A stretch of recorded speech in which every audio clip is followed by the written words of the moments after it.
Rexcoff obat batuk berdahak. Pengertian Rexcoff.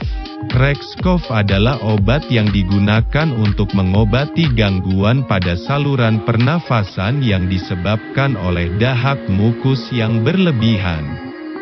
Rexcoff mengandung bromheksin yang digunakan sebagai agen mukolitik, yaitu membantu mengeluarkan dahak pada penderita batuk berdahak.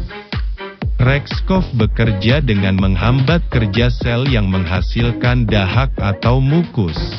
Keterangan Rexcoff. Rexcoff tablet.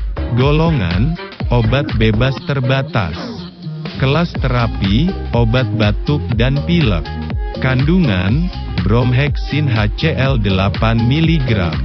Bentuk, tablet. Farmasi, Paros Indonesia. Cara penggunaan Rexcoff adalah sebagai berikut. Rexcoff tablet. Dewasa dan anak usia lebih besar dari 12 tahun, 1-2 tablet, diminum 3 kali sehari. Dapat diminum bersamaan dengan makanan atau tanpa makanan. Anak usia 6-11 tahun, 1 tablet, diminum 3 kali sehari. Dapat diminum bersamaan dengan makanan atau tanpa makanan. Anak usia 2-5 tahun, setengah tablet, diminum 2 kali sehari. Dapat diminum bersamaan dengan makanan atau tanpa makanan.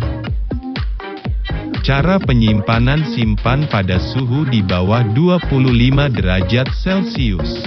Efek samping Rexcoff. Efek samping penggunaan Rexcoff yang mungkin terjadi adalah mual, muntah, diare, sakit perut bagian atas, berkeringat, urtikaria, gatal biduran, sakit kepala, pusing ruam, pruritus, gatal. Kontraindikasi: pasien yang memiliki riwayat hipersensitif terhadap bromheksin.